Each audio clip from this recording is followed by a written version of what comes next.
A vibrant young woman on the verge of graduation, a horrific crime scene and seemingly random attack. Her coworker survived to tell police what happened. But did it all happen the way she claimed? Or was this other victim responsible for the horrible deed?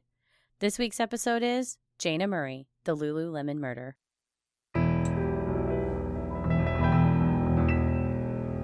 A bump in the night, your heart fills with dread. Probably a murderer who wants you dead. It could be a ghost, a demon, or worse. Perhaps you're the victim of a witch's curse. It's hopeless, you're doomed. You'd call a priest if you could. You'd rather just listen to who? Sinisterhood.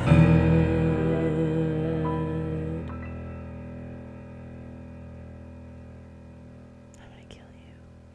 Well, not since the White Rock Machete murder has a case affected me so much as this one. It was a hard one for sure to research, and yeah, you have to kind of take a break during the research. To come back from so many. Like last night, I still had so much to do, and I finally had to tell myself, I mentally cannot read one more thing about this. Fair. It started affecting my dreams. I had nightmares 2 nights in a row. Mm-hmm. My anxiety has been off the charts. I told Tommy, of course, any of the cases we cover that involve someone being killed, no one ever deserves it. Nothing is, I'm not saying one murder is worse than another. But I think these cases, like the White Rock one and this one, I've really analyzed why they get to me the way that they do. Mm-hmm. And it's because these people were not involved in anything that would lead you to believe this could happen. Yeah, it definitely is totally out of left field. Yeah. It's what you would imagine is just another day. You're texting your friend who you were supposed to meet for dinner, and they say, "Ooh, I'll see you next time. I have to cancel. Hope you survive." Yeah. And they don't know that message is going to be the last thing they ever say to you. Yeah. So, yeah. Or that 2 hours after you text them, "Hope you survive," your friend is brutally murdered in a retail store. It's just those, especially the White Rock Machete, just totally random victim.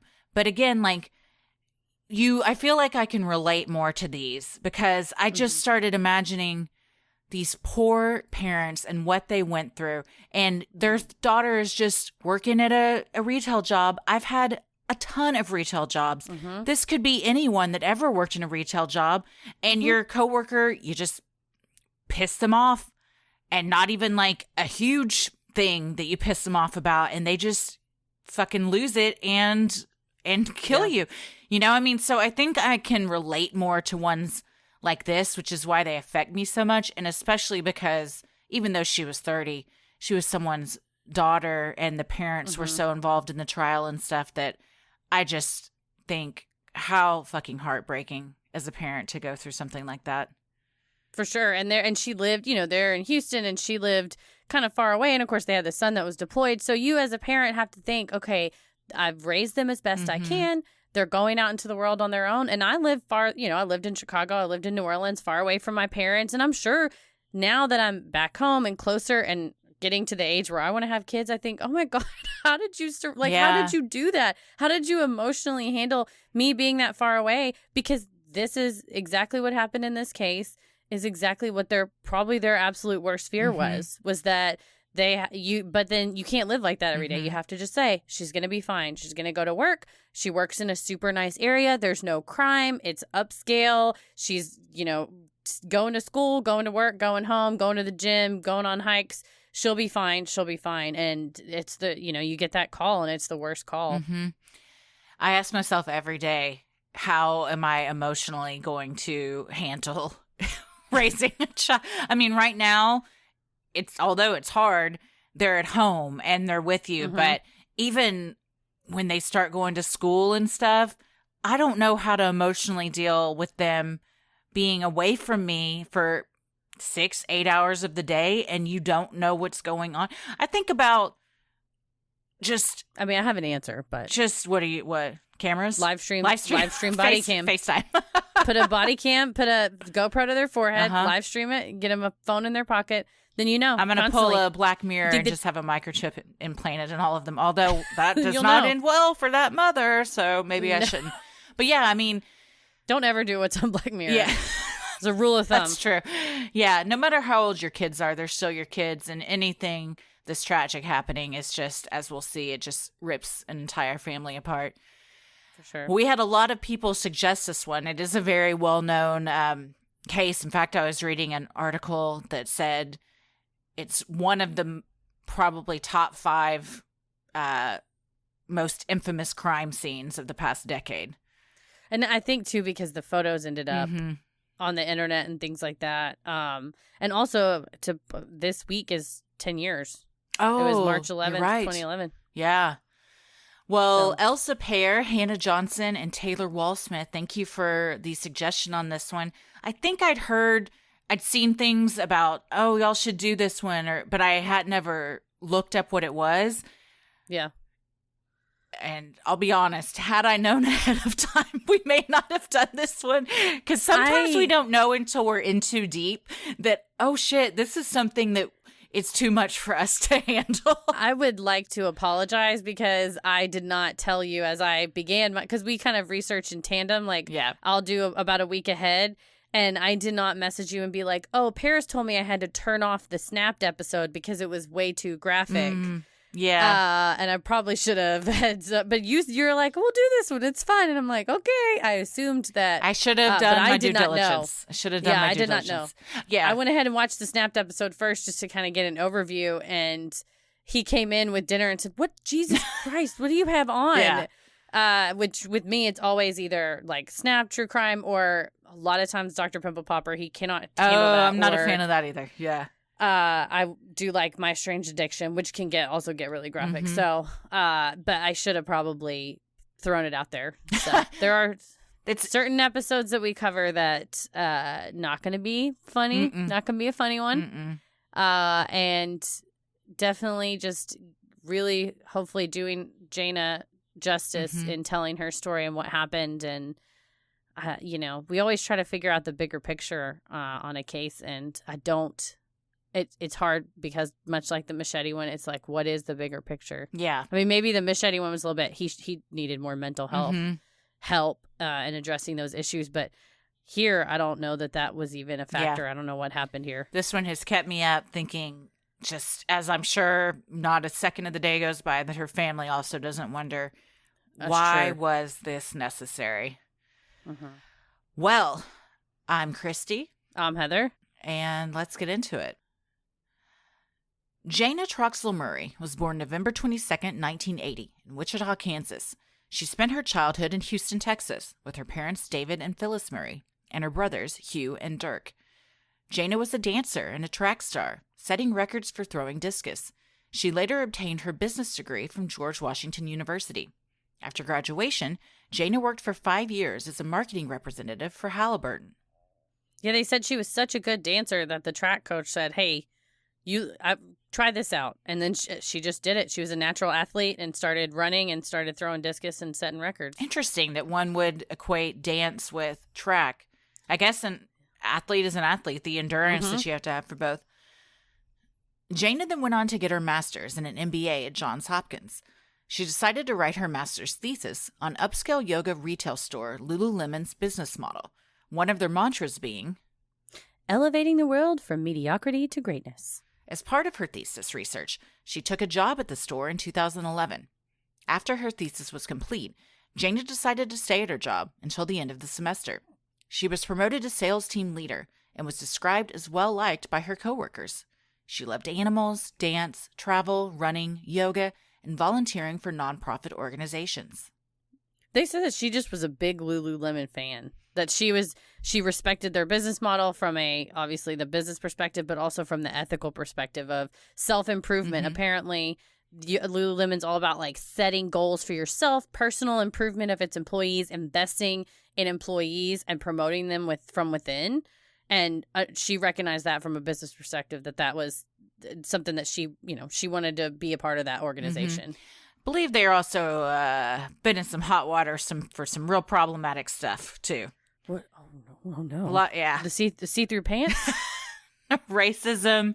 Yikes! Appropriating culture, probably. Yes, and fat shaming to a degree. Yeah. Just the CEO. I don't know if he is anymore. At one point, said that our pants aren't meant to be worn by women whose thighs rub together, whose thighs touch, and stuff like that. And I actually read this whole article about the culture amongst like the upper employees there and everything, like in corporate, and how it's a boys' club and real problematic, and there's a lot of interpersonal relationships between the CEO and presidents and lower level people that get special treatment, and it's a whole culture. This is a case of a store just knocking it out with the branding, because I was like, it's probably female run, it's like empowerment. No, but that was actually the joke amongst the women, was that all of these men run this company that is for clothes for women. Yeah. Wow. And a bunch of like parties with the president, like providing drugs and a lot of favoritism and like inner circle stuff. We've linked the article in the show notes. Yeah, we're not making this up. No. Oh, woo. Yeah. So, no but idea. on the surface, they do have this business model of empowerment, wellness and empowerment and everything. And if that's what you're writing your thesis on, I think a great way to learn more is to work there. That makes total sense. And that, to me, that shows, okay, that's a person who's serious about their thesis. Not like, I'm just going to read a bunch of articles. It's like, might as well go work there. And then you go in to do it as research and you get promoted. So. Yeah. That's the kind of person she was. That's how seriously she took it. What sucks is she was just going to stay until she was out of school. It's March. The semester ends in May. Born May 9th, 1982, in Washington State, Brittany Norwood was one of 9 children. Brittany was an excellent soccer player who was recruited by Stony Brook University on Long Island, New York, on an athletic scholarship. Rachel Roderick, a former soccer teammate of Brittany's, told WJLA. She was a great, funny, nice girl and a good soccer player. However, not everyone felt that way. While in college in 2003, Brittany was accused of stealing from teammates, classmates, and roommates. One of Brittany's former teammates, Megan Healy, told ABC News. Other girls on the team told me things like, watch your locker, keep it locked. She's been known to steal things. Leanna Yes told the Washington Post that she and Brittany had been best friends in college, but had a falling out because the girl was like a klepto. Brittany was eventually expelled from college due to multiple incidents of theft, causing her to lose her lucrative soccer scholarship, according to the Oxygen Channel's Snapped Brittany Norwood episode. At 27 years old, she got a job in Washington, D.C. at a hotel, but later took a job at Lululemon in an effort to pursue a career in fitness. She began at the Georgetown location, but soon transferred to the Bethesda store to be near a gym she planned to apply to. It was here she met Jayna Murray. Yeah, it's a shame when you're getting a scholarship to do what you love to do, to play. She was very athletic. They said she wanted to be an athletic trainer, and you're on that path. And she has apparently, according to classmates and obviously the prosecutor who was quoted on the Oxygen Channel, she's got this theft problem that is getting in the way of what would be a good career path. Of I went to school for on a soccer scholarship. I studied whatever, kinesiology or physical therapy or whatever you want to study to be a trainer. And she had to leave to go. And then she works at this hotel as she was the liaison to VIP guests. But that wasn't really what she wanted to do. She really wanted to be in the athletic world. Yeah. Theft as well as lying seemed to be a pattern. There was another incident too where after everything came out, a hairstylist went public saying, I did her hair. She owed me like a bunch of money. And when she was supposed to pay at the end of it, she claimed that she couldn't find her wallet in her purse and that one of my employees had stolen $1,000 from her. And she left.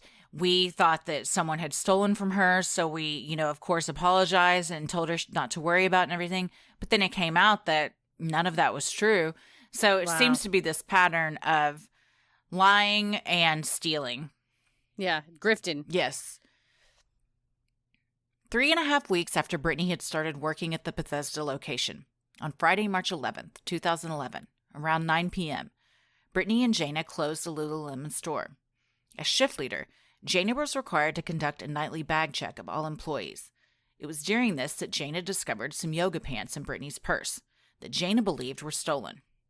In the book, Murder in the Yoga Store, journalist Peter Ross Range says that Brittany's coworkers had already suspected her of stealing money and perfume from some of the employees and had even discussed using hidden cameras to catch her. When Jayna called to report the theft to their manager, Jayna allegedly said, "We caught the bitch," according to Range's book. The GM replied, "We'll deal with it tomorrow." Jayna and Brittany closed the store at 9:51 p.m. According to Brittany, when she got to the train station, she realized she didn't have her wallet and had left it at the store. Not having Jayna's number, she texted a coworker who gave it to her. Brittany then called Jayna, who agreed to meet her back at the store so she could retrieve her belongings. And this is, where for me, yeah, it becomes clear there was some type of plan in advance. I agree. Also, we should point out that We Caught the Bitch is from only Murder in the Yoga Store, the book. There was no correct. We couldn't find other sources, and it was not included in the trial, so it's not. No, in fact, officially as part of the case. As we'll see, the call to the manager, none of that was included in the trial. Mm-hmm. Around 10 p.m., employees at the Apple store, which shared a wall with Lululemon, heard some strange sounds. Security camera footage from the store showed 2 employees with their ears pressed up against the wall in order to hear better. They heard dragging, grunting, butting, high-pitched squealing, screaming, and yelling. The employees then heard one female voice, which sounded hysterical, and another female voice saying, "Talk to me. Don't do this. Talk to me. What's going on?" This was followed by additional screaming, yelps, and yells, and later a voice quietly sang, "God help me. Please help me." It is believed these were the last words of Jayna Murray. Despite the alarming sounds and cries for help, none of the Apple employees went next door to see what was going on or called the police. The store's security guard was listening to his iPod during the attack, unaware of what was happening on the other side of the wall. Later, at trial, when asked why they hadn't called the cops, the employees said they had chalked it up to just drama. A decision that Judge Robert Greenberg called callous indifference, according to a post on Medium by BioRecovery. Yeah, this footage is disturbing. Yeah. Watching them with their heads against the wall. Apparently, in the appellate decision, they run through the facts, based on the testimony. And they said one employee did try to say, "Well, I told the security guard he should go check it out." But nobody checked it out. Nobody. No. And the Lululemon store is glass in the front. It's not like anybody's asking you to go kick the door down, but go peep your eyes, look through the glass. Even if it is drama, go over there and look at it. Yeah, exactly. But the type of things that they heard. That's not drama. To say we thought that was just drama. It wasn't 2 women just like yelling about, a dude or something. Yoga pants or whatever. Yeah, I mean, like, someone's crying for help. It sounds like the place is being destroyed over there. Dragging, yes, grunting. That's way more than drama. And please help me, God. Please help me. It's way more than drama. Way more. What the hell? And even if they did tell the security guard, he also had his freaking earbuds in, listening to his iPod, sitting down. Why are you doing that? That's not what a security guard does. And if somebody tells you, "Hey, this is going on next door," that's your job. It's to go over there and see what's going on. If you don't feel like doing it, pick up the phone and call the cops. That's my thought. And even if you say, "Well, I'm the Apple store security guard. I'm not the whole shopping center security guard. I'm just for the Apple store." Like you said, just then call the police. Yeah. Then you as a human being have said, "I'm going to step in as a human." I think we live in a society where we all go, "It's not my problem," whatever, which is fine on the surface. But when it's something like this, where they couldn't have known that this brutal incident was happening next door, and this is their own testimony. We're not putting words in their mouth. They testified that they heard this heinous series of sounds, verbatim, this is what they testified that they heard, that rises to the level of at least calling the police. God help me, please help me. What do you think is happening over there? I'd like to know that. What did you think was, if it was just drama, what kind of drama did you think was going on over there? And we'll get into it a little later during the trial about some reasoning, speculation as to why they didn't go over there. Yeah. The next morning, Saturday, March 12th, 2011, just before 8 a.m., the Lululemon store manager, Rachel, arrived to find the doors unlocked. Inside, she was disturbed to see clothes and blood everywhere. Once she heard the sounds of moans, she walked outside and called 911, telling them, I'm opening up my Lululemon store, and the door was completely open, and I hear someone moaning in the back, and it looks like it's been vandalized, and I'm just really scared to go in. A man waiting to go into the Apple store next door asked Rachel if she needed help. She asked if he would accompany her back inside. As he made his way towards the moaning, he saw a heinous scene, including a massive trail of blood leading to the back room. He pushed a door open and saw Jayna Murray, dead, on the floor of the store's back hallway. In the bathroom, the man found Brittany Norwood, moaning, lying on the floor with her hands and feet zip-tied. After discovering the two victims, the manager called 911 again, telling the operator, one person seems dead and the other person is breathing. You're standing there waiting to get the new iPad that's coming out, waiting for the Apple store to open. Don't think you thought this is how your morning was going to go. Yeah, and he had gotten there, I think the Apple store opened at 10 or 10:30, and so he was there at 8, probably just thinking he's going to hang out outside. Yeah, just be first in line. To be one of the first ones, yeah. Police arrived shortly thereafter and assumed that a robbery had occurred based on the ransacked front area and empty cash registers. Then they found the horrific scene at the back of the store. Jayna's body was mutilated and barely recognizable. Brittany's hands and feet were bound. She had some cuts on her hands and one to her forehead. The crotch to her pants had also been cut open. And this is, a well-known photograph associated with this, and it's in the Snapped episode where she's laying on the ground in a sports bra, yoga pants, and she has her hands zip-tied, and she's very bloody. And in fact, that's one of the things that Paris saw when he came in. He said, "Oh my gosh, why are they showing this murder victim?" And I said, "She's actually alive. Keep watching. There's some more that is going to happen." Mm-hmm. First responders took Brittany to the hospital to receive care. There, Montgomery County Police Detective Deanna Mackey questioned the assumed victim. According to Brittany, the two women closed the store around 9 p.m. and then left around 9:45. However, Brittany said they returned because I got to the metro and realized I didn't have my wallet. Brittany told Detective Mackey she then called Jayna to unlock the store. Once they arrived at the store, they couldn't find the wallet. That's when Brittany said two Caucasian men with medium builds, dressed all in black and wearing ski masks, attacked the two women, having supposedly followed them inside. They then beat them, raped them, and eventually killed Jayna, while, according to Brittany, she helplessly watched her coworker be dragged around the room by her hair before being viciously slain. Brittany claimed that after she was also sexually assaulted, she blacked out and didn't remember anything until she was taken away in an ambulance. The recording of the bedside interrogation is, Detective Mackey is super sensitive. She's very thoughtful because she believes that she is speaking to the victim of a sexual assault and obviously witnessing something horrible.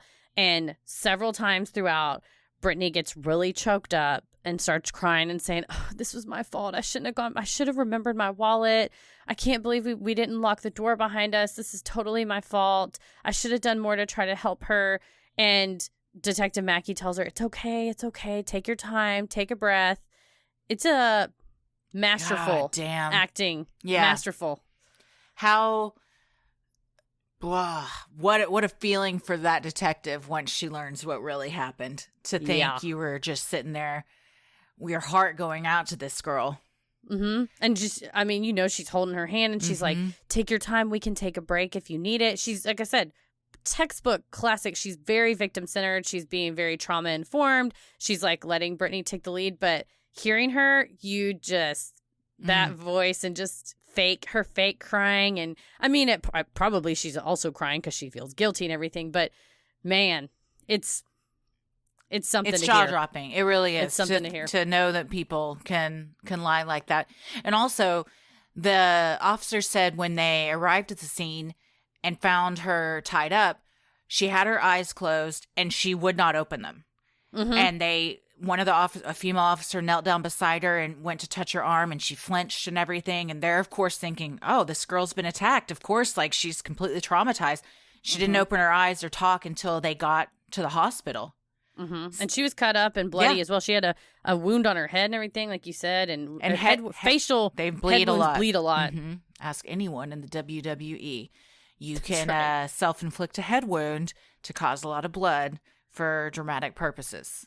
Oh man! Yeah, they carry razor blades in between their fingers. That's right, because I watched the Life and Crimes of New Jack. Highly recommend it. And he was supposed to have a small razor blade, and he was wrestling this amateur, and he had like a scalpel. Ooh. And that's a whole. We should do an episode on New Jack. That's a whole world. Mm-hmm. Word of the brutal attack and murder quickly spread throughout downtown Bethesda, an area known for its upscale shopping and lack of crime. Something so heinous was unheard of, and shoppers, employees, and residents were terrified that the two men responsible were on the loose.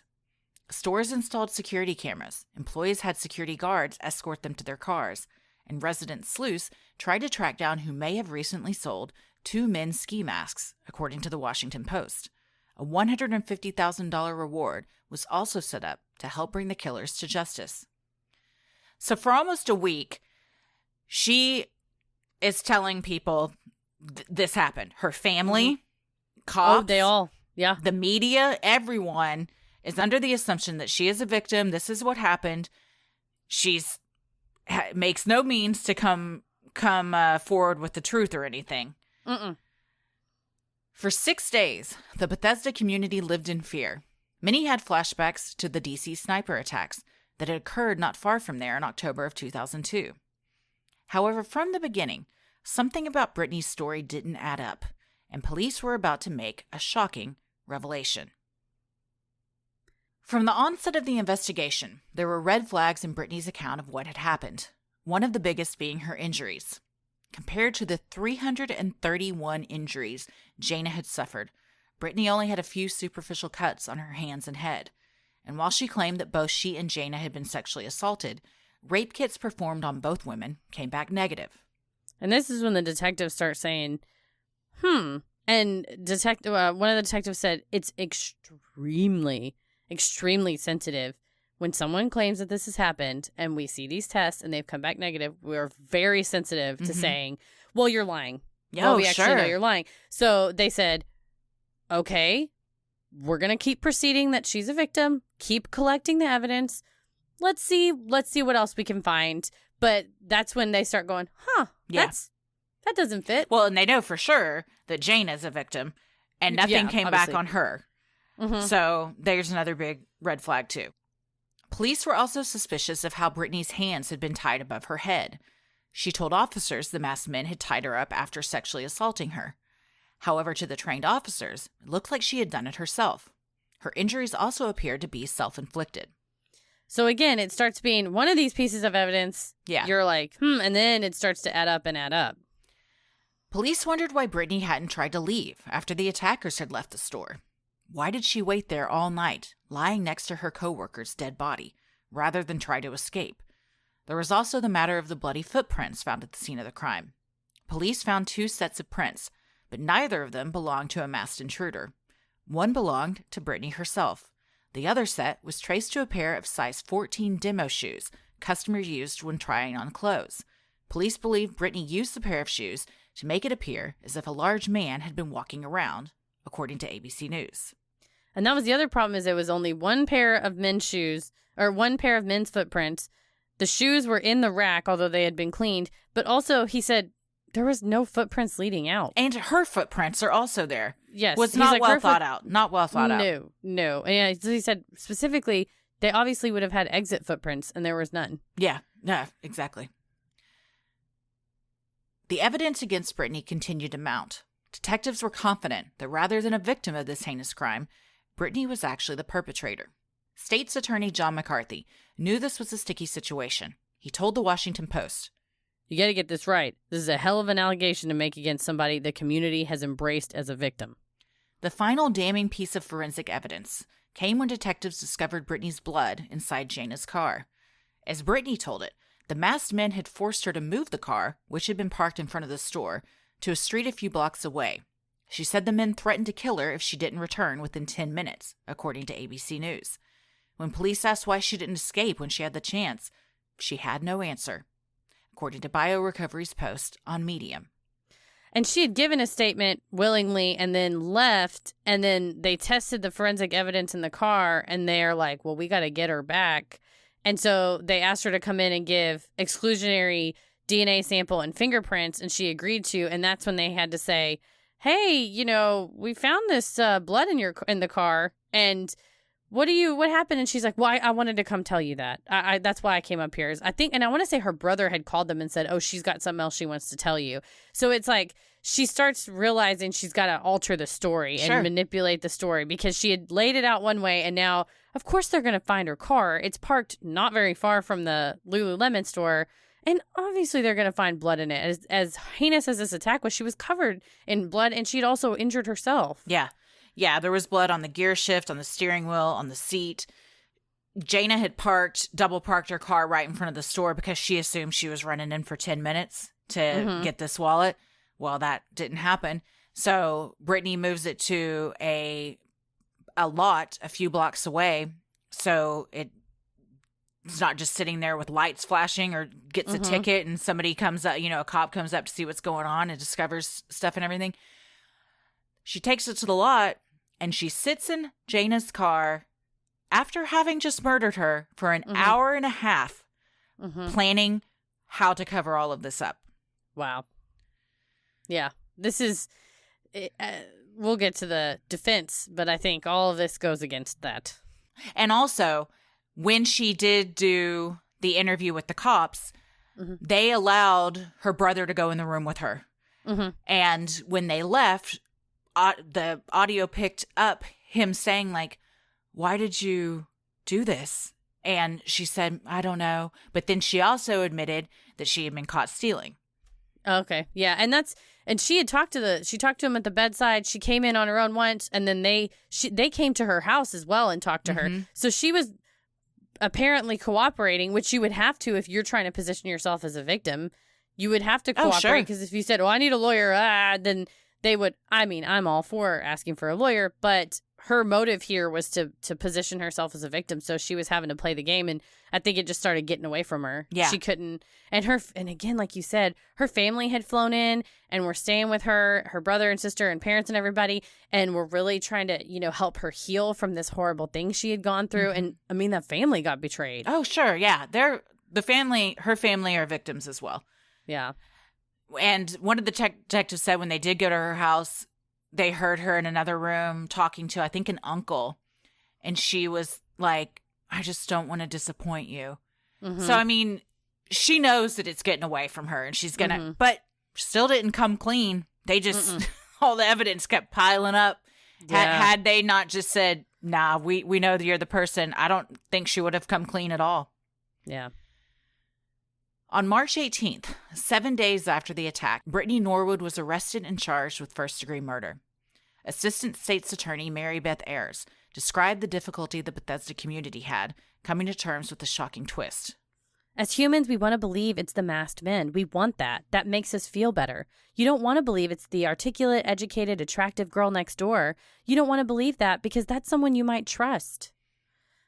So they actually found these masked men. It was really just two guys leaving work, because they saw it on one of the security cameras from one of the other stores. There was two guys around 11 o'clock walking, and they tracked them down, and they just were guys that happened to randomly work at a store. But and it's not like Brittany knew that. She just made this up, and then coincidentally these guys happened to be on a camera around the same time. Yeah. But you think, and they had an alibi, of course, the time of the altercation that the Apple Store employees, they could pinpoint when the attack had all happened. Those guys had been at work. They had, 10, 15 people had seen where they were. But imagine if they didn't, and she pointed the finger at these strangers, and other people go down for this. Yeah, it's, whew. That's how wrongful convictions happen. Yeah. Sinisterhood will be right back. This show is brought to you by our show's newest sponsor, BetterHelp Online Therapy. We try our hardest to take care of our bodies, but what about our minds? Without a healthy mind, being truly happy and at peace is hard. The good news is, therapy works. There's a misunderstanding of what therapy is. It can be whatever you want it to be. It doesn't have to be sitting around talking about your feelings, or that's exactly what it can be. It's up to you. We have both been involved in therapy, and it takes different forms. And BetterHelp therapy. Yeah, and BetterHelp therapy, and it takes different forms. Sometimes it's working independently on a worksheet or in a journal and then coming back and talking about it. Sometimes it is straight talk therapy, visualization, meditation. It can take all kinds of forms. This year has been super hard for everyone, and everybody is struggling. And when everyone is struggling with something, there's no more shame. BetterHelp is customized online therapy that offers video, phone, and even live chat sessions with your therapist, so you don't have to see anyone on camera if you don't want to. It's much more affordable than in-person therapy, and you can start communicating with your therapist in under 48 hours. Join the millions of people who are seeing what therapy is really about. It's always a good time to invest in yourself, because you are your greatest asset. This podcast is sponsored by BetterHelp, and Sinisterhood listeners get 10% off their first month at betterhelp.com/sinister. That's BetterHelp.com/sinister. We're all having to spend a lot of time indoors right now, and if you're looking to make the most out of quarantine, have we got a deal for you right now? Go to adamandeve.com and select almost any one item for 50% off, and then watch as Adam and Eve loads on the free stuff. Enter code CREEPY at checkout and get 10 tantalizing free gifts. A sexy item for your partner, a special gift for you, and a third item you'll both enjoy, plus 6 free spicy movies and free shipping. Free stuff is awesome, but free stuff to spice up your bedroom is even better. So go to adamandeve.com and enter code CREEPY. You can thank us later. The trial lasted for 8 days, throughout late October and early November 2011. In the months leading up to the trial, the defense had hinted at possibly pursuing an insanity defense. However, in their opening statement, defense attorney Douglas Wood made a shocking admission. Yes, they conceded Brittany killed Jayna, but it was not premeditated. Instead, they argued, during that fight, Brittany Norwood lost it. There's no doubt about it. She lost control. The distinction was important, as first-degree murder under Maryland law carries a maximum penalty of life in prison without parole. Meanwhile, the maximum sentence for second-degree murder is up to 30 years in prison. This was their only chance. Yep. This was it. Because we were researching and trying to find if there was, a psych evaluation or a history of mental health problems, or at one point the possible defense was going to say that she had some type of head injury, but state's attorney John McCarthy said, listen, we talked to everybody that's ever, they really were thorough. Mm-hmm. And he said the most we could corroborate was a knee injury. He said everybody in her family said she doesn't have anything, she doesn't have any history, like we talk about sometimes with CTE, if that maybe causes violent outbursts or something. He said, no, she never had anything like that, never was, committed or anything like that. And, not even arrested. She had an issue that they had to go to court for, her and an ex-roommate with their landlord for not paying rent one month. And then she also had to go to court for owing $20,000 worth of student loans. And then she had, the theft stuff at school, but never anything violent. No. And so, the idea in Maryland that second-degree murder is a fit of unplanned rage, that's what they have to frame it as. And I think they struggle with that, as we'll see throughout the trial, because premeditated, willful, deliberate under Maryland law, that gets you life without parole, possibly. During opening arguments for the prosecution, State's Attorney John McCarthy painted a much different picture, one that showed Brittany Norwood's actions were not only sinister, but extremely calculated. He stood before the jury of 6 women and 6 men, holding the bloody rope that had been found around Jayna's neck in one hand, and the metal merchandise display rod Brittany had used to bash in Jayna's skull in the other. He described how the blood trail found in the store showed that Jayna tried to escape from her attacker through a back door. As the Washington Times reported, McCarthy explained how Jayna had fought for her life, sustaining 107 defensive wounds in the process, the most the medical examiner had ever seen on one person. Speaking on the 20-minute attack, McCarthy told the jury, Think about how long this took. Jayna is alive through almost all of this. The last wounds are from the knives. This was not slow. This was not painless. This woman struggled to survive. Yeah, I think this is, I mean, you can tell as all the interviews he's done afterwards, he's deeply passionate about this. He really wanted to get justice for Jayna's family and for Jayna. And part of that is painstakingly going through the evidence, holding it up for the jury. And it's hard, but I think he was extremely effective. Yeah, I agree. The prosecution suffered a setback when the court excluded a key piece of evidence, Jayna's phone call to the manager regarding Brittany's theft. The phone call was important as it provided a motive for Brittany's actions. Without it, the defense emphasized that the prosecution had no motive, therefore could not prove it was premeditated murder.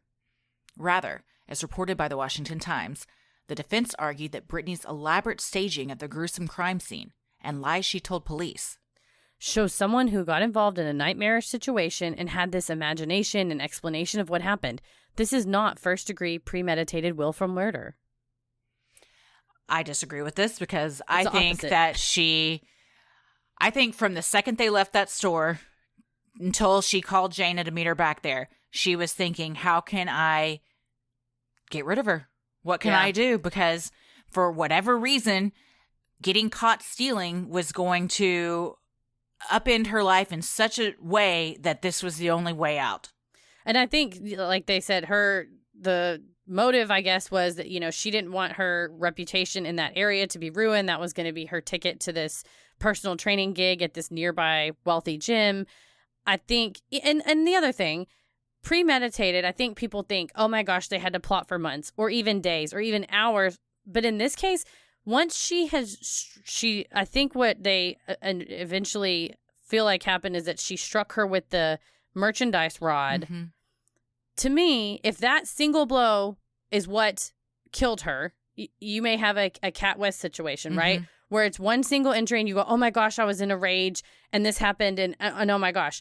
But the 20 minutes after it, 331 wounds, 8 different weapons that she had to walk around the store and collect. Bingo. That's exactly it. The final wound is, the knife wound. She had to walk out of where Jayna was laying out and around, pick up the knife and come back around. And the place that she then, she got her, stabbed her in the back of the neck, kind of where her spinal cord is.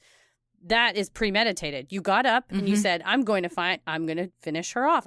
Then that's all you need. That's premeditated right there. You don't need to know that this phone call was made. Although I think for a juror, it does help complete the picture, paint the picture, but it's classic hearsay. You can't offer that, but people want a reason because they don't want to think that someone could just be such a monster that they're capable of something without feeling like they're justified in some way.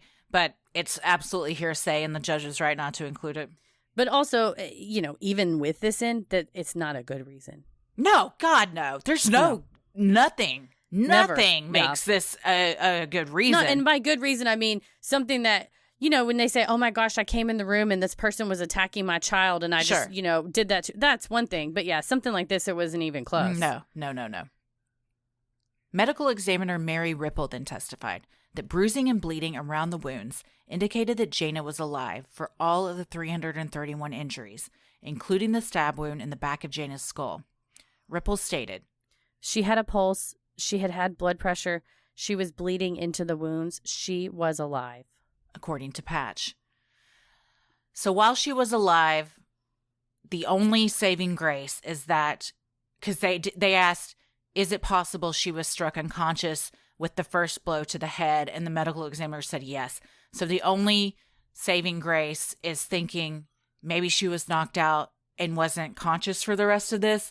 But even then, I mean, for the family's sake and everything, that's quite possible she kept waking up during it. I mean, even if your brain is unconscious, your body is still feeling and responding to pain. You're just not maybe getting those receptors sent to your brain. But oh my God. But she had all the defensive wounds. She tried to escape. You did hear the grunting and screaming and dragging from the Apple store. So she fought for her life. It's hard. It's hard. Miller, who conducted Jayna's autopsy, went on to say that up to 105 of the wounds were defensive, from Jayna using her arms and legs to try and fight off Brittany. She suffered multiple cuts, bruises, stab wounds, ligature marks around her neck, and 7 blunt force wounds to her head, including one that crushed her skull.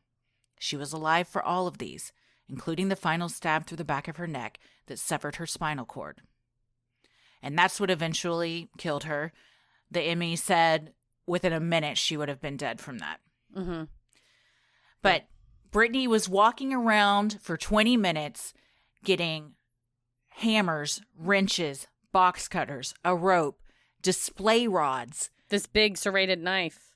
I saw a picture of all of the tools that she had used, and it's like pieces of jagged metal that, if you've ever worked in retail, that like you might use to build a display and stuff. Mm-hmm. The manager, Rachel, testified and said, yeah, all of these items were in the back area where we kept like our maintenance stuff, paintbrushes.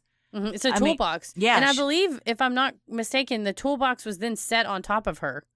Wow. When the police came. And they said, because they had a blood spatter expert testify too, and they said blood splatter was found on the bottom of a display shelf that was about 22 inches off the ground, indicating Jayna had been completely laying flat while Brittany is standing over her, beating her in the head with something to cause that splatter at that angle. So she's completely, who even knows if she's conscious? She might just be completely out. She's still beating her. She's going around finding different weapons. All of that, in my mind, is premeditated. Every time you leave the body and go and get another box cutter to come back and stab her again, you are making the conscious decision to do that. 100%. At any point, you can stop. Correct. And she did not do that. Mm-hmm. And they did say that one of the areas toward the back hallway, the blood splatter indicated, the way that it ran down the wall, it indicated she was initially hit standing, then was hit again crouching, then was hit even more laying supine. So, like you said, at some point, even if there's one outburst of attack that they want to call second degree of like, oh, it's an unplanned fit of rage, the planning starts, like exactly like you said, every time she leaves. I think the planning started way before she attacked her. No. I think the planning started maybe when she gets called, the manager gets called in front of her, and she's like, shit, what am I going to do now? I think so. State's Attorney John McCarthy held up several items found at the scene, including a rope, wrench, hammer, and a metal merchandise peg. When he asked Miller if Jayna's injuries were consistent with such items, she replied yes. Jayna's family, who, along with Brittany's family, were present for the entire trial, stepped out of the courtroom prior to Miller's testimony. They were also not present for the 9 autopsy photos that were shown to the jury. While the prosecution had tried to admit all 37 photos into evidence, the defense objected, saying it would be unduly prejudicial to their client. In the end, Judge Greenberg ruled the 9 photos could be shown as they were relevant to the state's attempt to prove premeditation, according to Patch. And that's just it. The probative value has to outweigh the undue prejudice, and 37 is a lot, or is it? Or is it? If you're in a situation like this where you have this significant amount of wounds and injuries, maybe you do need it from all different angles to show head to toe, front and back, what happened. And the ME even said 331 and 107 are conservative numbers because she had so many stab wounds and injuries on her that we couldn't count them all. Yeah. And I think maybe on the judges, he's a smart, good judge from what we can tell, that he was being on the conservative side because you don't want to give them anything that's appealable. You don't want to say, well, the judge let in 37 photos. That's way too many, So I think he may have excluded some and said, pick your best ones, prosecutor. Yeah. And we'll let those in because being thoughtful about although, let's say a judge is impartial. They're not there to do that. But no judge likes to get overturned. Sure. And he also said that he thought, the judge said, letting all of those in would cause such trauma to the jury that they would just tune out and wouldn't hear any of the testimony, which then you're not, what's the point at that point? Like they're not doing their job. Yeah, exactly. But that, I mean, imagine you're on this jury. Christ, do you ever sleep again after seeing this stuff and hearing these horrible things? I mean, this is what we do as a hobby, and try to bring awareness to these cases, and we do look at some unfortunate things. I think as a juror, when you're there in the room with the family, I think it would be very hard. It would be very hard to be impartial, I will say, for me.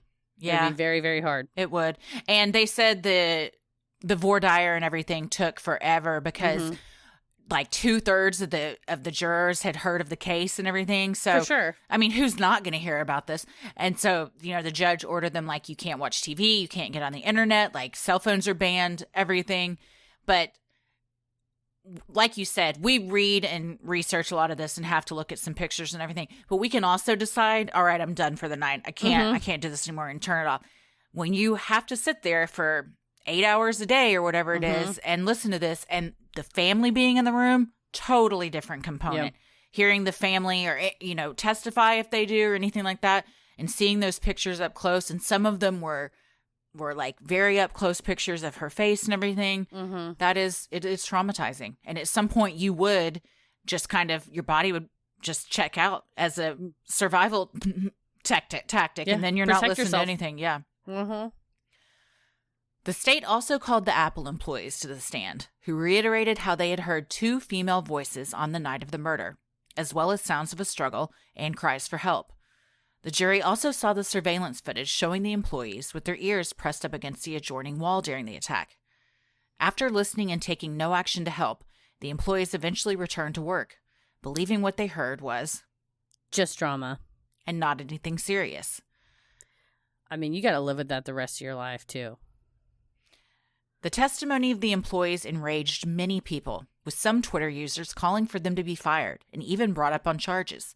For many, it was impossible to understand how these people could hear someone calling out for help and do nothing. Others believed it was a case of the bystander effect, a theory that people are less likely to intervene during an emergency if others are around. Chief of the University of Maryland's Police Department, David Mitchell, told the Washington Post, "It is a phenomenon that is not new. People are pretty good at checking their feelings of concern or fear. They need to not do that." If only one employee working in the Apple store that night had called the police, could it have perhaps saved Jayna's life? The internet was ablaze over this testimony, and still over the realization that 2 people heard what was going on. A security guard sat there not doing his job. And meanwhile, one of the most vicious attacks, probably the most vicious attack Bethesda has ever seen, is happening right next door and possibly was preventable. Yeah, it's especially when you hear the very beginning of, talk to me, oh my God, just say there's a disturbance at the Lululemon. Also, it's after hours. There's not supposed to be anybody over there. It's 10 o'clock at night. You know that the stores around you close. Yeah. I mean, but they were gearing up for a new product to launch, and that's why they were all working late. But it's like, it's not like they were too busy. They were sitting there with their ears against the wall. Yeah, exactly.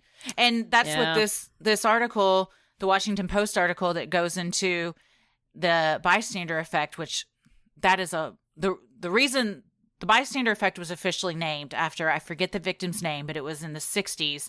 She was murdered outside a hotel in Queens. That's right. And dozens of people around saw it happen, and no one did anything. Everybody just assumed somebody's Everyone calling. else assumes someone else is going to take care of it. Or you don't want to get involved because you're worried that you might get hurt or whatever. But statistically, you are more likely to get involved if it's just you there, if you're with someone else. So, but like this article points out, the female employee first goes to the wall to listen. So something about what was going on made her in her gut think, I need to listen to what's happening here. Then she had enough of whatever she heard to ask her other employee to come over and get his opinion on it. So your gut is telling you something isn't right here. And instead of listening to that, they just go back to work. And then the next day you hear on the news, oh, no, I was hearing this girl be slaughtered. Yeah. Well, and what you think if you hear on the news, 2 women were being attacked and sexually assaulted. Yeah. So in the beginning, you might even think, oh, thank God we didn't go over there. We could have been killed ourselves. And even though it was Brittany and not two messmen, that could have also happened too. If you walk in, you see this unhinged person wielding a box cutter around and stuff. But you also... There's also 3 of them. Yeah. All 3 of you go over there. You know, and like I said, you call the fucking cops. That's what you do. Just look through the window even and say, hey, we see something going on in there. Or like you said, just call the cops. We heard a disturbance. And like I said, this is going to be something they probably still think about, that they still have to live with, that you were a phone call away from maybe intervening. Mm-hmm. After a 6-day trial in which the defense did not call any witnesses, both sides rested. The jury received 2 charges, first-degree premeditated murder and second-degree specific intent to kill murder. After only an hour of deliberation, the jury came back with their verdict, guilty of first-degree murder. I think that tells you a little bit something about the jury's feelings. I think you walk in that room, everyone sits down, and they go, all right, raise your hand if you think this is first degree. Everyone raises their hand. Cool, let's get the bailiff in here. Yeah. Like, it's cut and dry, if anything's even discussed. I think so. I mean, he did the defense, because of course you do. A lot of stuff's kind of procedural. He moved for a directed verdict saying they didn't meet their burden. You know, you always do that. Of course, it gets denied. But you can at least say that you did it. And that way your client doesn't accuse you of being ineffective later. But I just, he didn't have a defense. Like, who even would you have called?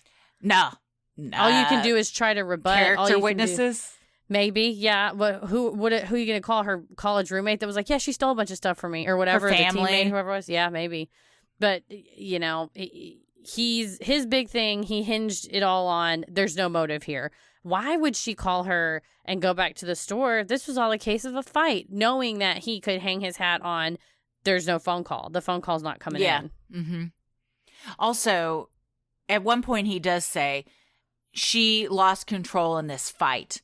Yes. This was not a fight. No, it was an attack. A fight is 2 people. Mm-hmm. This was one person being attacked and then being attacked and attacked and attacked for 20 minutes as they tried to save their life and defend themselves. Yeah. And your job as a defense attorney is to frame it in the light most favorable to your client, but I think that is inaccurate to describe it as a fight. Mm-hmm.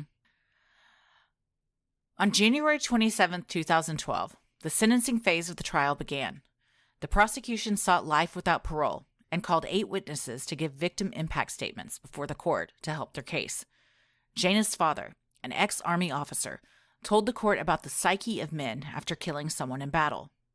Once bloodied, the second time is easier and probably more likely, and that would be true of Norwood if she were someday let out of prison. Phyllis Murray, Jayna's mom, described her daughter's death, as reported by the Washington Post, as a pain that ripped through our bodies. The grief is like a lightning strike. It's so powerful. It's so intense. This individual must be removed from society forever. These poor parents. It's, yeah. And it takes a lot of strength to sit through the trial. And also, I believe the defense was trying to move for a continuance after one of her brothers came back from overseas. The parents came up from Texas, and you can't do that to the family. You know, you can't. Mm-hmm. They all got there. They spent not that, you know, money is a factor, but, you know, you've invested all this time, effort, resources to be there, and only to go, and it's not going to happen again. It's not going to. So the mentally said, that drags you down. Yeah. Yeah. And you want a date certain. You were like, we can close this chapter of our lives. It doesn't mean that the grief's going to stop, but at least there's resolution. The trial's over. Yeah. Yeah. Hoping for a sentence with the possibility of parole, Brittany's brother spoke on his sister's behalf, saying, "There's another side to Brittany that was not brought out at this trial. Please, Your Honor, at least give her some hope. If you leave her with hope, you in turn leave our family with hope." Brittany also asked for mercy, tearfully telling the judge, "I don't even ask this for myself. I truly ask this for my family, especially my mom and dad," according to the Daily Mail. Judge Greenberg was unmoved. Looking Brittany directly in her eyes, he used words like cold-blooded, brutal, calculated, deliberate, devious, malicious to describe Brittany's character and the atrocities she committed. Judge Greenberg went on to say, "I have no doubt, Miss Norwood, that you are a deeply troubled woman. However, my sympathy for your plight, ma'am, does not begin to approach what I feel for the Murray family. You will live. You will see another sunrise, another sunset. It may be through a prison window. There'll be Christmases, there'll be telephone calls, there'll be visits. The only visits Jayna Murray will have are those to her grave. He then sentenced her to life imprisonment without the possibility of parole. Upon reading the sentencing, the packed courtroom of over 200 burst into applause. Without question, the right decision. Oh, absolutely. Yes, I don't know if Maryland has the death penalty, but if they do and it was on the table, I think there's a possibility she could have got that. I mean, it's one that really moved everybody involved. Really, I mean, you can't see those photos and not feel that way. Prior to learning her fate, Brittany addressed the Murray family. She told them she struggled with what to say to them. When your daughter's gone and I'm the one who was convicted of her murder. She then ended her statement by saying, before I go to prison, I needed you to hear how deeply sorry I am. I wanted to include this quote of, when your daughter is gone and I'm the one who was convicted of her murder. Yes. Not saying, and I'm the one who murdered her.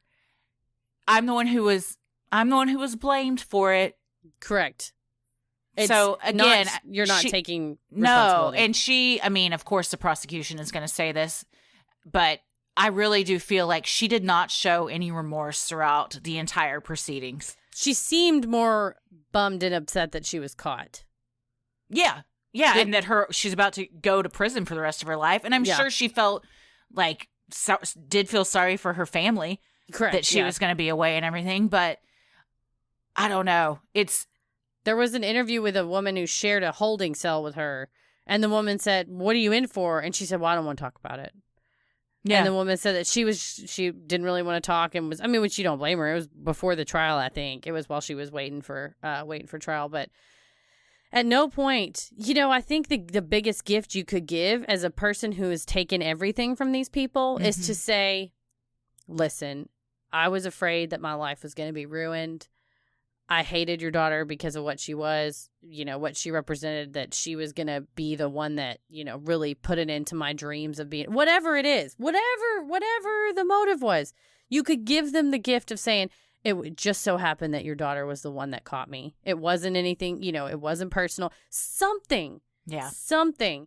But she can't even do that. She's going to go, I'm sorry I was convicted. To her, on the flip side, I'm sure her lawyer was like, oh, hell no, you're not going to go out there and say I'm the one that did it because we're going to appeal this. Yeah. But they never said she didn't do it. Correct. They were never from the beginning, he said, we are saying our client did this. It just wasn't premeditated. Yeah. And she could have said, I'm sorry, I took her life or something like that. And you still haven't been admitted to first degree.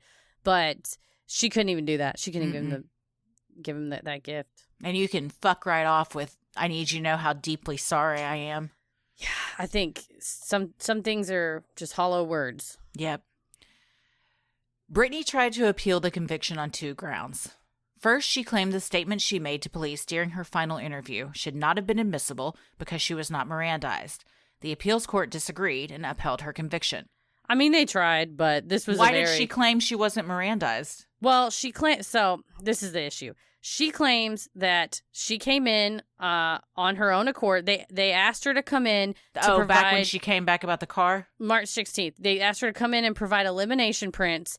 Well, her attorneys argued this was just a ruse to get her to come in, that really they were going to bust her or whatever. But she came in. She had 2 of her siblings with her. The siblings left to go get something to eat, and she came and sat in the interview room. It was video recorded. The room had 2 doors. This is really important because you have to be Mirandized if it's a custodial interview. If you're in custody, if you can't leave, if you say, may I leave, and they say no, then you have the right to remain silent, yada, yada, the whole Miranda. So the appeals court, they did not agree with this argument because the room she was in had 2 doors. One of the doors was totally open. The other one was open or kind of open. It was like an hour-long interview, and she was like speaking informally. It seemed like it was almost like just a loose conversation while they were waiting. Like the techs would come in and take her hair sample and leave. They would come in and take her fingerprints and leave. They would come in and take a picture and leave. So people were in and out. It was almost like the detectives were just hanging out with her in the waiting room. She was describing what had happened. Then they asked her, do you know what kind of car Jayna drove? And she said, no, I didn't know. I don't know. And the interview ended and they let her leave. Well, then the next day, that's when they call her, they call the detectives and go, hey, we think the brother says, she's got something she wants to tell you. She's been withholding information. She was really afraid for her safety. So she didn't tell you guys, but we've convinced her that she needs to tell the truth. This was on March 17th. So then they said, okay, the detectives say, okay, come in on March 18th. So then she comes in on March 18th. And again, she's accompanied by her siblings. They go into a room and they start telling, she starts telling them, I think I'm going to move back to Seattle. I may move in with my brother. And she said, well, my only concern is that I just want to be available to you all during this investigation. But yeah, I'm about to move out of state. Well, out of nowhere, she just goes, anyway, I'm here because I want to tell you about the car. So she tells that they were attacked, but before they were sexually assaulted, that's when the attacker said, you have to go and move this car. And she moved the car, and that's when they're like, what? You were driving her car? By the way, at this point, they already assumed that they did, that she was because of the blood samples in the car. Mm-hmm. And they're like, what happened? Why didn't you just run off? And she said, well, I was afraid for my life. I was afraid that the attackers knew where I lived, that they maybe had my wallet and they would have my address and they'd be able to come get me. And then she said, well, we've been all over this. We've been over this. And she just kind of brushes them off. And the detective says, well, yeah, but every time we go over it, something else comes out. So I'm just trying to get the story straight here. And then, bonk, that's when the trial court said, because this is recorded, I think it was a 2-hour interview. At this point, about 45 minutes in, it's a taped interview. The trial court says, anything said after this of I'm just trying to get this straight, I'm trying to get this as straight as possible, then it became a custodial interrogation interview. And so because she hadn't been Mirandized, correct. They said it shouldn't be admissible. Yes. And so, basically at this point, she should have been Mirandized, because before this, all the crap that she came out with in the other interview, she was just kind of loose talking, and they were not considering her a suspect. And also, she could leave at any time. And at this point, I don't believe they were going to let her go. She was arrested later that day. So, it was. And throughout it was pretty damning footage and damning, not testimony, but interview answers from her, because they're like, you're lying. They start trying to bust her. And then they kind of lay out the case of, this is what we think happened. Mm-hmm. Well, second, Brittany argued that when Detective O'Brien testified regarding the cut on her hand, he was improperly testifying as an expert. During the investigation, Detective O'Brien had noticed a 1 to 2 inch cut on the palm of Brittany's right hand. In his testimony at the trial, Officer O'Brien explained that his attention was drawn to that cut because injuries like that are normally caused when a blade slips from one's grip and slides down the hand as they are using the knife in a stabbing. The jury heard this testimony, but the judge instructed that they disregard it. The appeals court was unconvinced by this argument as well and affirmed Brittany's conviction, saying, the evidence of Norwood's guilt was overwhelming. Yeah, so it's just an issue. You can't, if you're going to call an expert, you have to designate them as an expert in advance. And here they called him in as an officer who had just, visited her when she was in the hospital to collect her clothes and things. But then he looked at her hand and was like, that kind of, I've seen those before. And he had been an Army medic, I believe. And so he had knowledge beyond that of a average everyday person. And so because they hadn't properly laid the foundation and offered him up as an expert, which allows the defense to present or to prepare their cross, then they try to get that kicked. But the appeals court basically said, that's fine. And it was actually, it was stricken. The judge just said, you heard testimony of how this wound happened? Disregard that. And that happened during the trial? Yes. So then if that happened, why would they even try and appeal on that if they had already stricken it from the record? They let him also continue to testify about his experience with knives to try to lay the foundation, but they did strike the fact that he thought that was coming that way. And so they approached the bench and said, listen, we're objecting to this being allowed in there. The judge still let it in, but it was not it wasn't an error to the point of being overturned on appeal. You can't unring a bell, That's once you've already heard it, you've already heard it. Yeah. After the court affirmed Brittany's conviction, lead prosecutor John McCarthy told the Washington Post, "Her direct appeal options are over, and hopefully this brings the case to a close." Brittany remains incarcerated at the Maryland Correctional Institution for Women in Jessup, Maryland. Jayna's dad, David Murray, told ABC News that his daughter was one of the most fearless people I've ever known in my life, and that's as objective as a father can get. I really admired her for everything she did and everything she represented. Her mom added, "People have always commented that it was her smile and it was her hugs. Whether she knew you for 2 seconds or years, those were her greetings. She wanted people to feel comfortable and happy." Jayna's family started the Jayna Troxell Murray Foundation, which makes annual scholarship distributions to schools and organizations which contributed to Jayna's academics, athletics, faith, travel, fine arts, and overall personal growth, with the intended outcome of bettering the lives of others. Donations can be made at thejaynatmf.org. And we'll link that in the show notes as well. Yeah. Yeah, I mean, I don't have anything to say. Nothing brings a child back. You don't ever get over that. I mean, that's amazing that they're trying to find some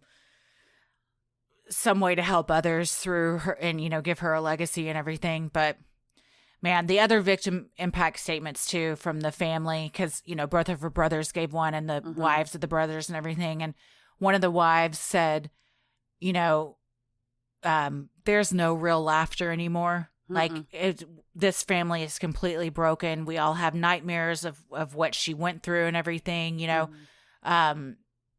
said how you read that the brother that was deployed. Oof. Yes, he received a package a few days after she passed away, and he said, it felt like it was coming from traveling through time, and she had sent him a little Lululemon hat because he mentioned it was cold and they both like to run, and a little note that said, "I can't wait till you're back home. I want to hear all about what's been going on. We're going to catch up. It's going to be great." And, he gets the news that his sister's been killed, and then he gets the box. God, devastating. I mean, like you said, the whole family it goes beyond the singular victim. And especially,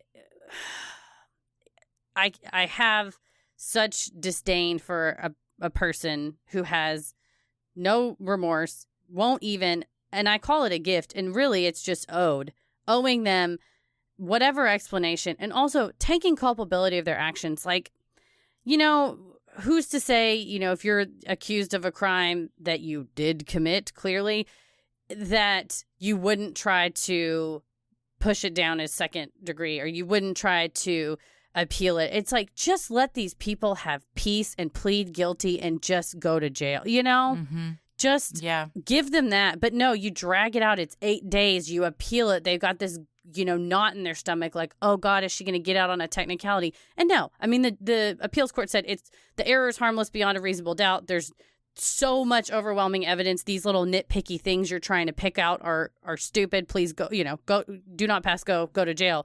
But I think that's wasting everybody's time and money. Wasting everybody's time and money. That's how I feel. And we all deserve our day in court. I think in this case, she's taken so much from them. Couldn't you have just given them that? I don't know. Well, we've talked a lot about what we think, but what else do we think? I will say one thing, that this is what I just can't understand, which is, like I said earlier, what I'm sure keeps her parents up at night too, is why? That's what I'm saying. Why? And not just, of course, none of it would be justified. Even if she hit her over the head once and that killed her and it was all over yoga pants, that of course is not justified. Why though? The just gross annihilation. I mean, it's a crime of passion. It's a crime you see with people, like that know each other, that somebody cheated on somebody and like you have all this anger. I mean, they barely knew each other. Her family said, we'd never even heard of this girl till this happened. It's not like Jayna went out, they were friends or anything like that. She'd only worked together for 3 weeks. And they said they had no shifts or very few shifts together. Yeah, I mean, they barely knew each other. Yeah. And so I just cannot understand the level of violence that took place when personal. she has no history of anything before this. How, if she really did just snap, my question is, why wasn't there a psych evaluation done? And there probably was. I can't imagine there wasn't, but clearly they didn't find anything, or they would have admitted that as some kind of, insanity defense. Yes. So how does a person just go from one day being a soccer star, you're working at an upscale boutique, the next day you've committed one of the most heinous crimes in the history of that state? Yeah, that's a great question, because we like to think, and again, we talked about in the last episode of why people study true crime. Why do we look into this? Why do we care? And I think we care because, like I said, we want to tell people stories. We want to ask ourselves, how did this happen? Why did this happen? And this case is one of those ones that there's just not an answer, because I think we like to see, you talk about not that we like to, but it's a little bit more comforting, I think, when you see violence done and you can look at someone's backstory and you go, oh, well, they were significantly abused as a child, so all they knew was violence growing up. So then when they were a teenager, they started hurting animals, and then when they were in college, they, whatever, and you see a trajectory. You see a pattern or something leading up to it, to where you're like, well, it kind of makes sense that it went in this direction. It tracks at least, where you're like, oh, but this is a hard left turn. Yeah. From even if, again, we have the statements of the prosecutor and we have the statements of her classmates that she had committed these crimes or was, whatever they called her, a klepto or whatever. It's a far cry to jump from stealing things from people's lockers to just mutilating a coworker. It's not like with, Susan Walters of, oh, someone was trying to kill me, so I had to kill them back. I mean, it was instigating to inflict 331 grotesque wounds on a human being. Yes. That is, and then I mean, it's just, I can't even wrap my head around it. The really, truly, and then to lay there all night in pools of blood. You're smelling death. You're smelling blood. You put on those shoes, stomped around in your coworker's blood, and walked all through the store. You left the store to move her car and came back and sat in her car for an hour and a half in her car. Yeah, where she probably had, just her little belongings out and everything. All the stuff it's you your have car. In your car. A car is very personal. She sat in there getting her fucking blood all over it for an hour and a half, thinking, how am I going to cover this up?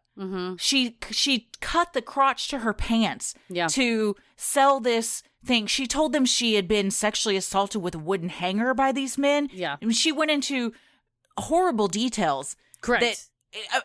How victims of actual sexual assault feel, knowing that she used a story like that to try and get, and then, like you said, God forbid those two dudes that just happen to be walking by get arrested and then sentenced for something like this, and then she's just walking free. And I think Mr. Murray is right. After the first one, it may not be too far to just do it again, especially if you get away with it. I mean, thank God she was caught.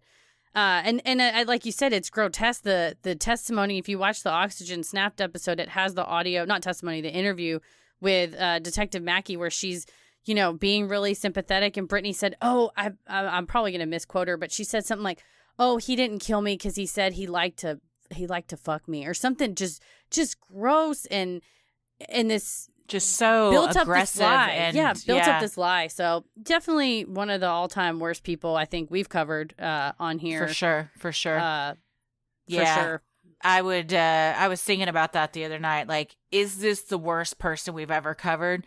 And of course, we've covered serial killers. We've covered, a ton of murderers and everything. This one definitely stands out to me. It does. This one, I'm telling you, this one and the White Rock Machete are two of the most impactful stories that we've covered in terms of impacting me personally. Impacting? Yeah. Is that a word? Yeah. God, my brain just short-circuited.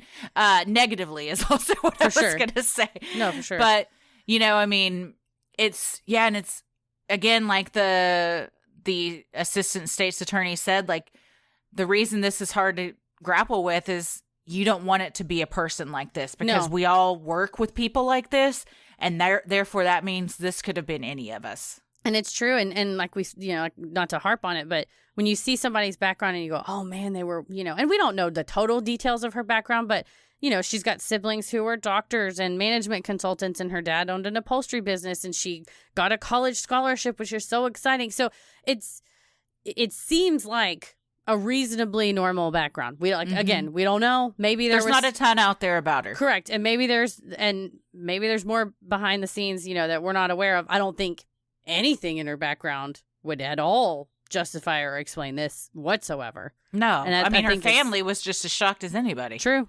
Yeah. And so it's one of the tough ones, because there is, again, I think, like you said, we've covered serial killers and everybody, but we can at least somewhat track that, versus this is sort of an out of the blue one. It's a hard one to cover. Yeah. And I think especially, we just did that interview with Libby from the Palo Altos High School the other day.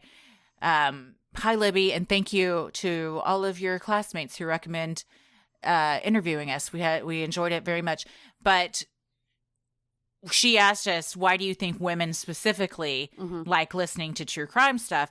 And I think this is a good example of that. Of if we listen to things like a serial killer, or someone was in a really bad relationship, and then, that their husband or boyfriend ended up killing them or whatever, we can all say, okay, well, but that's not me. I'm not putting myself in these dangerous situations where I could become a victim or anything. I'm trying to do something to prevent that.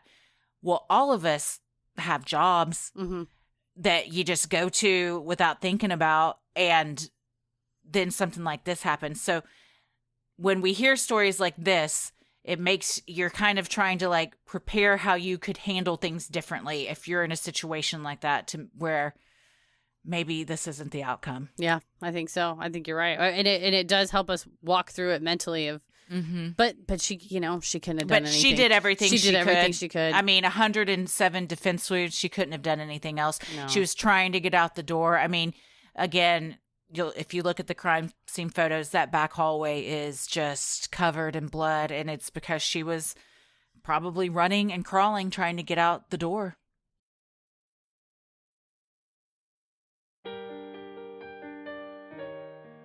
Well, in addition to Libby that we wanted to shout out and thank, we have a couple of other thank yous as well. I was so excited to do the new bit on Patreon we have that's called Judge Christie, where we give Christy really weird legal questions, and she is the judge, and her rulings are final. But they're real questions from the internet. Correct. They're real legal questions from the internet, and I act as bailiff, and I bring the questions, and Christy gives her rulings, and it's a ton of fun.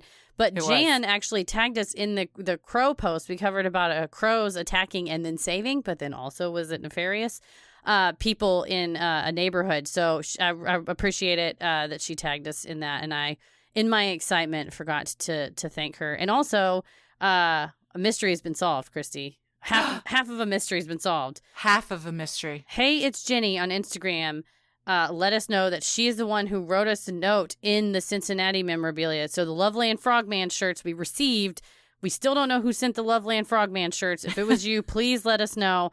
But Jenny said that she was the one that packaged it up and sent us the treats and the nice note. So thank you so much, Jenny. We got some presents too, Christy. Oh, we got so many presents. Such a nice haul. If Heather messaged me and said, "You like candles?" And I said, "Yeah, I'm pro candle." And she said, "Excellent news, because we got some candles and they are so smell." I like to say candles are flavors. Oh, I love that. I like this fragrance. Yeah, so I really like the flavor of these candles. They're Circle E candles. I actually worked at a store in college in the mall in Denton. I can't remember the name of the store, and in fact, I'd completely forgotten I had worked there until I saw these candles. But we sold these there, and they were the bestseller by far. Circle E candles in Fredericksburg, Texas. Thank you, Sally Davidson, for hooking us up. I got my candle that's just called Red. I love it. I can't even describe it to you. It's just red. And you know what? Red smells freaking good. My office and the bathroom that's adjacent to my office, fantastic. Gotta have it in the bathroom. That's where you do your best work. That's right. And Olivia DeFolca from Canada. She sent us some amazing Canadian treats, which Ella proceeded to devour immediately after me opening them. Some Purdy's hedgehogs, which are these cute little hedgehog chocolates with hazelnut, ketchup lays, which are so good. She sent you a mask with a bear, and I got a sloth mask, and she sent Ella a Wonder Woman mask. It's cute. I love that. So cute. I love that people think of Ella when sending us things. It warms my heart when you guys include her. It's like it's like a little girls. Our little girls club. She's our executive producer. You have to include her. I love when I open a box and there's 3 things and it's like 2 adult size and a little tiny one. I'm like, a tiny little mask. She also sent us Schitt's Creek stickers, which are now all over my laptop, a magnet, and lip balm. So nice. We appreciate it. And Chelsea Matthews of Bigfoot Fan Art on Instagram. Wow. We shouted it out on Fan Art Friday on Instagram. Please go and check it out. Oh my God. It is. I think it's watercolor. We're fighting over where it's going to live. We're going to try to figure out how to print. We're trying to figure out how to get a print made of it so we can both have one. Because I want to put it in the studio, which is at my house selfishly, but Christy also wants one. And it's Bigfoot, and he's hanging out. Mothman is bringing him a DQ Blizzard. There is Krusty the Clown holding a clown's rights balloon coming out. There's someone getting sucked up by an alien in the background. It's just an overall, there's little signs with little quotes. There's so many Easter eggs. Inside jokes, little Easter eggs in it. Thank you, Chelsea Matthews. We appreciate it. Well, we appreciate you guys too, and we love providing Sinisterhood to you at no cost. So if you like what you hear, consider supporting the show by donating to our Patreon. We're a small operation, creating the show for you by researching, writing, recording, and producing it ourselves. Any amount is sincerely appreciated and helps offset the costs of making and hosting the show. As a thank you, you'll also get some sweet perks like ad-free episodes, a Sinisterhood sticker, membership to our exclusive Patreon Facebook group for those in the Ruling the Airwaves tier, a special shout-out on the show, a monthly bonus mini-sode, and patron-exclusive video and audio content, including our Am I the Asshole and our relationship segments where we read and discuss the best that Reddit has to offer, and our new Judge Christie segment where Christie lays down the law. I gotta get my gavel. You also now have the fun perk of access to our Discord server, where you can connect with other fans in real time and discuss the latest in true crime, share personal ghost stories, or just post adorable pictures of your pets. We will also be hopping on occasionally and hosting monthly Q&As where you can ask us all your burning questions. For our patrons not in the U.S., you now have the option to pay in pounds or euros, saving you the cost of the conversion fee. Annual memberships for all tiers are also now available. Those that select this option will be rewarded with a free month of membership. For more details on all of this and specific member tiers, visit Sinisterhood.com and click Patreon on the top banner. And make sure you stick around after our sign-offs to hear your shout-out. So many of you have been tagging us in pictures of you sporting your sweet Sinisterhood merch. Keep those pictures coming. And if you want some cool Sinisterhood swag like t-shirts, mugs, totes, and even clothes for your kiddos, visit Sinisterhood.com and click on Shop in the top banner. The best thing you can do to help us grow is like, review, and subscribe on Apple Podcasts or wherever you listen to your podcasts. And please tell a friend who you think would like us to check us out. It means so much to us and really helps podcasts like us get more exposure. You can follow us on Instagram and Twitter at SinisterhoodPod and like us on Facebook at SinisterhoodChristy. I'm on Twitter at Christy or GTFO and on Instagram at Christy M. Wallace. Heather? I am on Instagram at Heather vs. the World and on Twitter at MCK vs. the World. As always, the devil rules the airwaves. Keep it creepy. Hey everybody, thank you so much for supporting the show on Patreon. Here are your special Patreon shoutouts. Sarah Miller, Sarah Barlow, Maggie, Tabby Berry, Rachel Welsh, Leah Rosen, Callie Mize, Allie McLaughlin, Carly Gettig, Rachel Kenningham, Rob Aliberti, Laura J., Mara, Carmen Nowak, Sarah Jowers, Madison Schrock, Haley Elizabeth, Jennifer Ryan, Devin Wiggins, Elizabeth Seanlaw, Angie Williams, Kristen Timmerman, Gabriella Kavanaugh, Nicole Samorano, Cameron Dale, Wendy Lambert, Ashley Sabota, Christina DeMello, Chelsea Matthews, Elizabeth Hook, Jennifer Armentrout, Tay M., Kimberly Walker, Andrea Benet, Caitlin Mueller, Kristen Timmerman, Brooke Ayana, James Harrington, Krissa, Ashley Volkman, Peyton Kazemka, Nancy Alvarado, Leslie Hasvold, Aaron Heyman, Erica, Kristen, Samantha Farrell, Haley Reynolds, Chelsea Colagioia, Cassidy Tadden, Tasha Powers, and Allison Lindsay. Thank you guys so much for supporting the show. We couldn't do this without you. We sincerely appreciate it. We're still making our way through all of the people that signed up while we were on maternity leave. So if you haven't heard your name yet, we promise it's coming. And we couldn't appreciate you more, especially during these trying times. Stay safe, stay healthy, and keep it creepy.